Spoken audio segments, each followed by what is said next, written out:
Hello students, previous video में हमने introduction देखा था किसका, प्रोजेक्टाइल मोशन, जिसको हम हिंदी में प्रक्षेप्य गति भी कहते हैं। प्रक्षेप्य से मतलब होता है पार्टिकल को इस तरीके से फेंकना कि पार्टिकल एक्स एक्सिस के साथ कुछ एंगल बनाए। जैसे ये हमारा एक्स एक्सिस है, ये वाई एक्सिस है, मतलब एक पर्टिकुलर एक्सिस फिक्स नहीं है कि एक्स के साथ ही बना, हो सकता है वाई के साथ बना दे। पार्टिकल को मैं ऐसे फेंकने की बजाय ऐसे फेंकूँ तो यहाँ से पार्टिकल उधर जाए तो वो वाई से एंगल बनाएगा। तो अगर पार्टिकल एक जगह से दूसरी जगह पर इस तरीके से प्रोजेक्ट किया जाए कि पार्टिकल जो है वो एक पर्टिकुलर एक्सिस से कोई एंगल बनाए, तो वो कहलाती है प्रोजेक्टाइल मोशन। ठीक है, प्रोजेक्टाइल मोशन में हम जैसे नॉर्मली आप बॉल फेंकते हो, जैसे क्रिकेट तो आप सभी ने देखा है, तो आप बॉल फेंकते हो तो बॉल कैसे जाती है।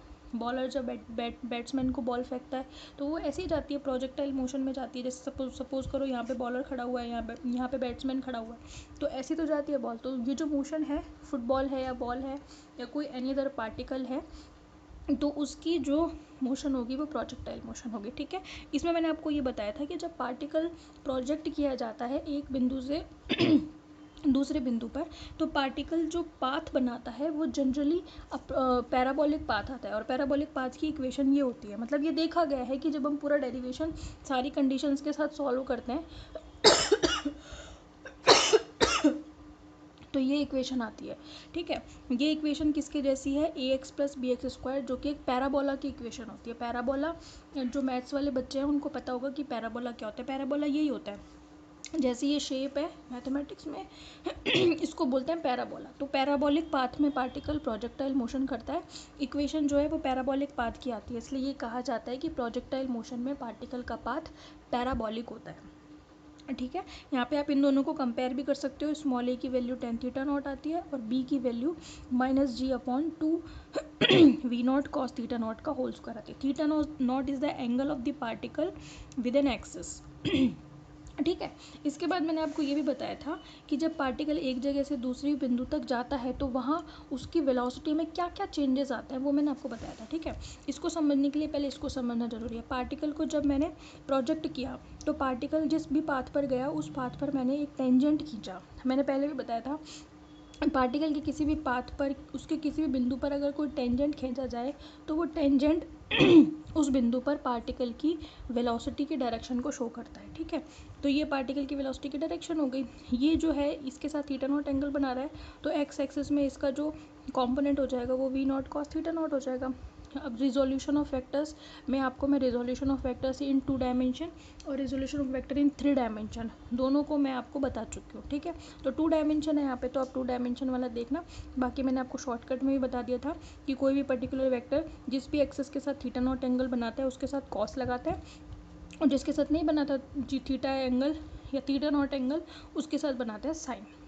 ठीक है, इसके बाद मैंने आपसे कहा था कि पार्टिकल जब एक जगह से दूसरे बिंदु पर प्रोजेक्ट होगा तो एक्स एक्सिस के अलॉन्ग उसकी वेलोसिटी चेंज नहीं होगी, वेलोसिटी चेंज होगी केवल वाई एक्सिस के अलॉन्ग। ऐसा क्यों, एक्स एक्सिस के अलॉन्ग वेलोसिटी इसलिए चेंज नहीं होगी क्योंकि एक्स एक्सिस में जब वो मोशन करता है तो एक्स एक्सिस की डायरेक्शन में एक्सेलरेशन वही रहता है जो स्टार्टिंग में था।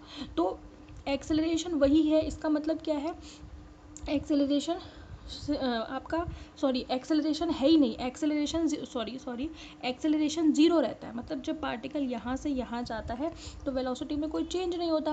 वेलोसिटी में चेंज नहीं होता दैट मीन्स कि एक्सेलरेशन ज़ीरो है, क्योंकि एक्सेलरेशन की डेफिनेशन क्या होती है, change in velocity divided by change in time. तो टाइम चेंज हो रहा है पर वेलोसिटी चेंज नहीं हो रही, तो वेलोसिटी चेंज ज़ीरो है तो एक्सेलरेशन भी ज़ीरो होगा। तो इस डायरेक्शन में एक्सेलरेशन जीरो रहता है, वेलोसिटी सेम रहती है। तो देखो इसमें मैंने आपको जिस भी पॉइंट पर एक्स डायरेक्शन में वेलोसिटी ली है वो वी नॉट एक्स ही लिया है, वो चेंज नहीं की।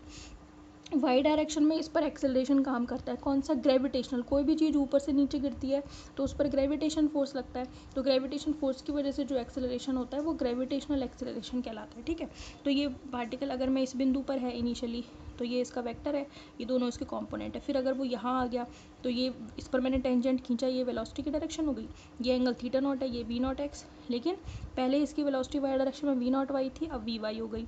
यहाँ गए तो इधर वी नॉट एक्स ही है, अब वेलोसिटी क्योंकि पार्टिकल नीचे उतर रहा है ना अब, तो पार्टिकल की वी वाई नीचे की तरफ हो गई। इस डायरेक्शन में इसका जो यूनिट वेक्टर होगा वो -j होगा। ठीक है, फिर यहाँ आ जाएगा तो जितनी वेलोसिटी उसकी वाई डायरेक्शन में पहले थी उतनी ही लास्ट में हो जाएगी, लेकिन अपोजिटली हो जाएगी। ठीक है, यहाँ तक की कंप्लीट बात अपन लोग कर चुके थे। इतना अगर समझ में आ गया है तो आगे कोई दिक्कत नहीं आएगी। ठीक है, चलो अब हम शुरू करते हैं। देखें, consider a particle of mass small m is projected making an angle theta naught with x axis, हमने डायग्राम में x एक्सिस के साथ एंगल दिखाया है। Therefore components of velocity of particle will be, क्या क्या कंपोनेंट आए हैं मेरे पास? मेरे पास आया है we not X is equal to V not cos theta not, और वी नॉट वाई आया है we not sine theta naught. ठीक है, तो अभी तक हमने नंबर डाला है, इसको डाल देना प्रोजेक्टाइल मोशन वाले को, इक्वेशन नंबर 1 डाल देना। ठीक है, इसको मैं डाल रही हूँ इन दोनों को कंबाइंडली 2 डाल रही हूँ। ठीक है, दोनों को अलग अलग नहीं, एक ही डाल रहा है, ज़रूरत ही नहीं पड़ेगी। ठीक है, तो जब पार्टिकल ऊपर की ओर जाएगा तो उसमें नीचे की तरफ एक एक्सेलरेशन लगेगा। समझ में आ गई बात आपको? ठीक है, तो हम क्या कहेंगे, when particle is projected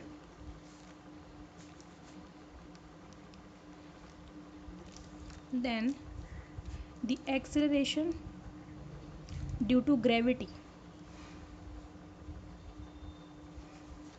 acceleration due to gravity is a is equals to कितना होगा, माइनस जी जे कैप। एक्चुअली पता है क्या है, मैं बताती हूँ आपको, ये जो माइनस आया है दिस इज़ ड्यू टू ये माइनस जे कैप, क्योंकि पार्टिकल, मैं आपको ये बात पहले भी बता चुकी हूँ, नहीं तो अगर आपको ध्यान नहीं है तो भी बता देती हूँ। ये देखो, ये एक्स डायरेक्शन है, एक्स डायरेक्शन में यूनिट वेक्टर होता है आई कैप, वाई डायरेक्शन में यूनिट वेक्टर होता है जे कैप। एक्स का जो अपोजिट है, यहाँ पे आप माइनस एक्स लिखते हो तो इस डायरेक्शन में इसका जो यूनिट वेक्टर होगा वो माइनस आई कैप होगा, और इधर नीचे की तरफ जो होगा, यहाँ पे माइनस वाई लिखते हो, यहाँ पे जो यूनिट वेक्टर होगा वो माइनस जे कैप होगा। तो पार्टिकल जो है वो मेरा, पार्टिकल जब भी यूँ यूँ जा रहा है तो उस पर फोर्स लग रहा है नीचे, नीचे की तरफ, तो नीचे की तरफ है तो इसका जो यूनिट वेक्टर है वो माइनस जी कैप है। तो एक्सेलरेशन तो जो है वो जी है ग्रेविटेशनल, लेकिन वो माइनस जी क्यों हो गया, क्योंकि डायरेक्शन पार्टिकल के नीचे की तरफ है, इसलिए ये माइनस जी जे हो गया। बात समझ में आ गई मेरी, मैं क्या बोल रही हूँ? तो ये हो गई इक्वेशन नंबर 3। ठीक है, एंड दूसरी बात क्या है इसमें इम्पॉर्टेंट, कि ए एक्स तो है ज़ीरो और ए वाई है माइनस जी। तो बेसिकली ये जो एक्सेलरेशन है इसमें एक्स डायरेक्शन का कोई कंट्रीब्यूशन नहीं है, केवल वाई डायरेक्शन के एक्सेलरेशन का ही कंट्रीब्यूशन है। अभी भी बताया आपको, एक्स डायरेक्शन में वेलोसिटी में कोई चेंज ही नहीं होता, यहाँ भी v0x है, यहाँ भी v0x है, यहाँ भी और यहाँ भी, और जब वेलोसिटी में चेंज नहीं है तो एक्स डायरेक्शन में कोई एक्सेलरेशन भी नहीं है, इसलिए ए x is equal to zero और a Y is equal to minus जी, यानी कि नीचे की तरफ। ये जी क्या है, hair g is equal to gravitational acceleration, और इसके बारे में आप जानते हैं अच्छी तरीके से।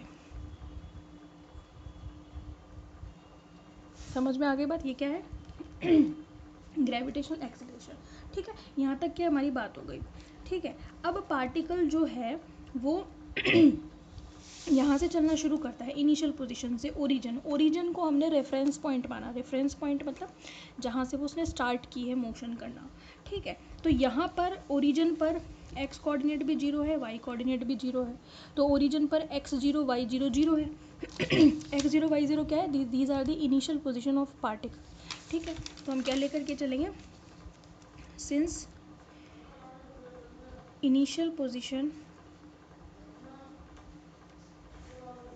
of particle is at origin, और origin पर है इसलिए x ज़ीरो इनिशियल और y zero initial are zero. ठीक है, अब हमने एक इक्वेशन पढ़ी थी जब मोशन इन अ प्लेन पढ़ी थी, तो हमने पोजीशन के लिए एक इक्वेशन पढ़ी थी, अगर आपको याद हो तो, since motion, if motion in a plane then position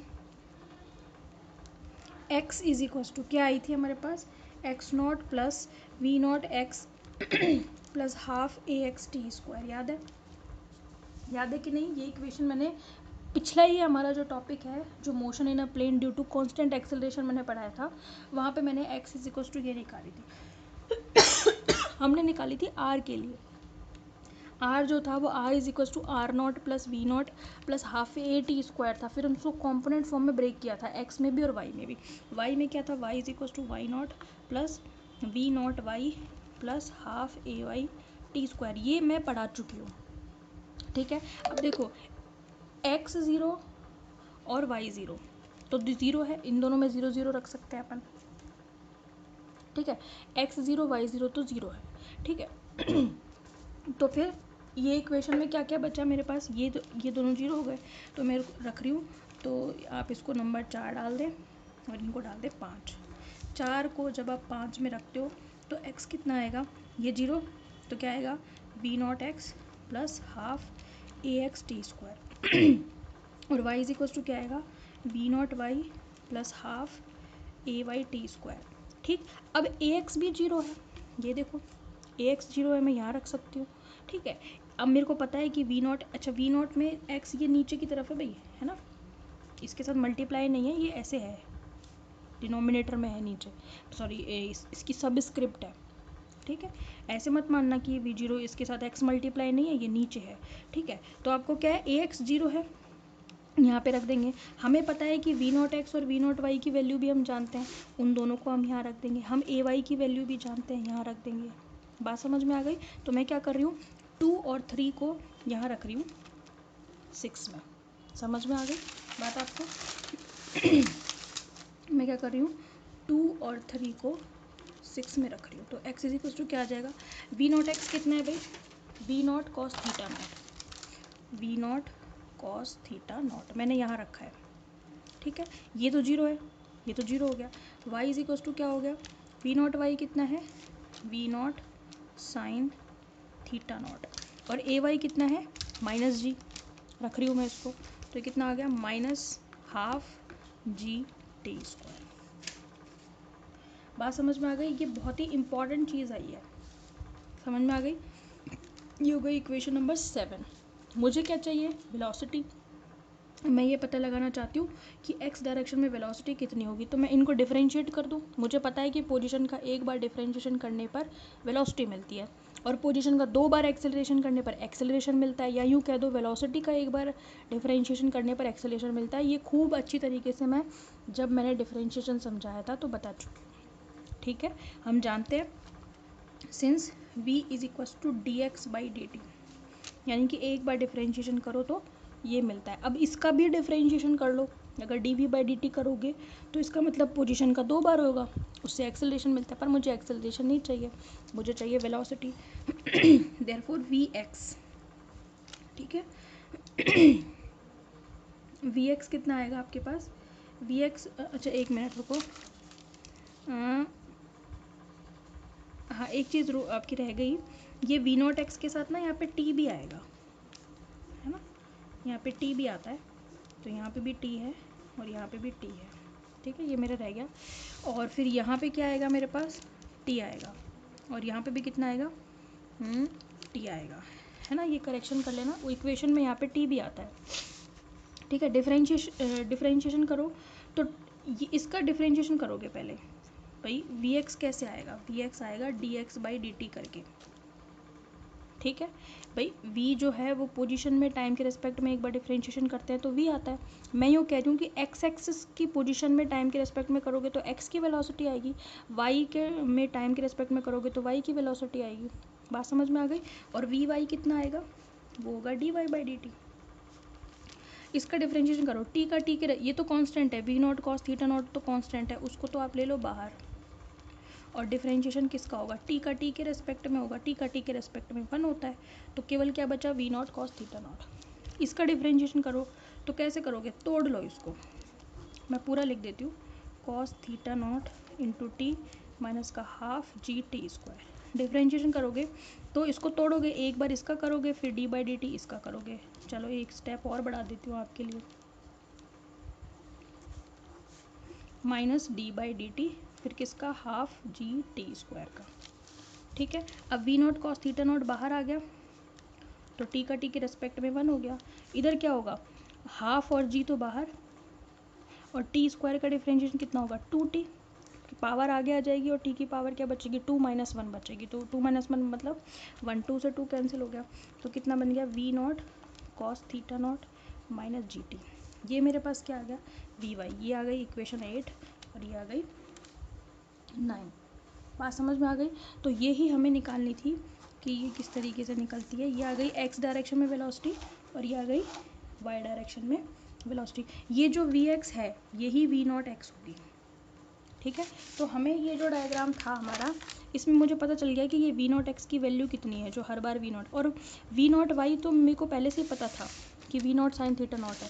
मुझे ये नहीं पता था कि ये वी वाई कितनी है, तो मैंने वो वी वाई भी निकाल दी। समझ में आ गई बात आपको। तो ये इतना आपका काम कंप्लीट हो गया। अगर आपसे कोई पूछे डायरेक्शन ऑफ वेलोसिटी थीटा, तो वो आप निकालेंगे tan inverse v y by v x. और ये हाँ समझ में आ गई। अगर वी वाई ज़ीरो हो जाए है ना, तो एंगल भी ज़ीरो हो जाएगा, जीरो रखोगे जीरो आ जाए। तो बेसिकली डायरेक्शन ऐसे निकलती है। अब आपका जो नेक्स्ट होगा ये लगभग कंप्लीट है, ये तो पूरा हो गया है ना। अब आप जो निकालेंगे इसमें 3 इंपॉर्टेंट चीज़ें निकालेंगे। टाइम ऑफ मैक्सिमम हाइट, ठीक है, फिर मैक्सिमम हाइट के लिए फॉर्मूला निकालेंगे, और फिर निकालेंगे रेंज। रेंज का फॉर्मूला निकालेंगे कि ये रेंज मतलब ये डिस्टेंस मैक्सिमम कितनी हो सकती है, हर पार्टिकल की क्या क्या कंडीशन होगी। ये 3 चीज़ें बहुत इंपॉर्टेंट है। समझ में आ गई, जिसको हम करेंगे नेक्स्ट वीडियो में। फिर हम करेंगे इस पर बेस्ड क्वेश्चन। फिर आपका ये चैप्टर में आपके बचेगी केवल सर्कुलर मोशन। ठीक है, यूनिफॉर्म सर्कुलर मोशन को पढ़ेंगे और चैप्टर कंप्लीट हो जाएगा आपका। ठीक है भाई, ओके, थैंक यू।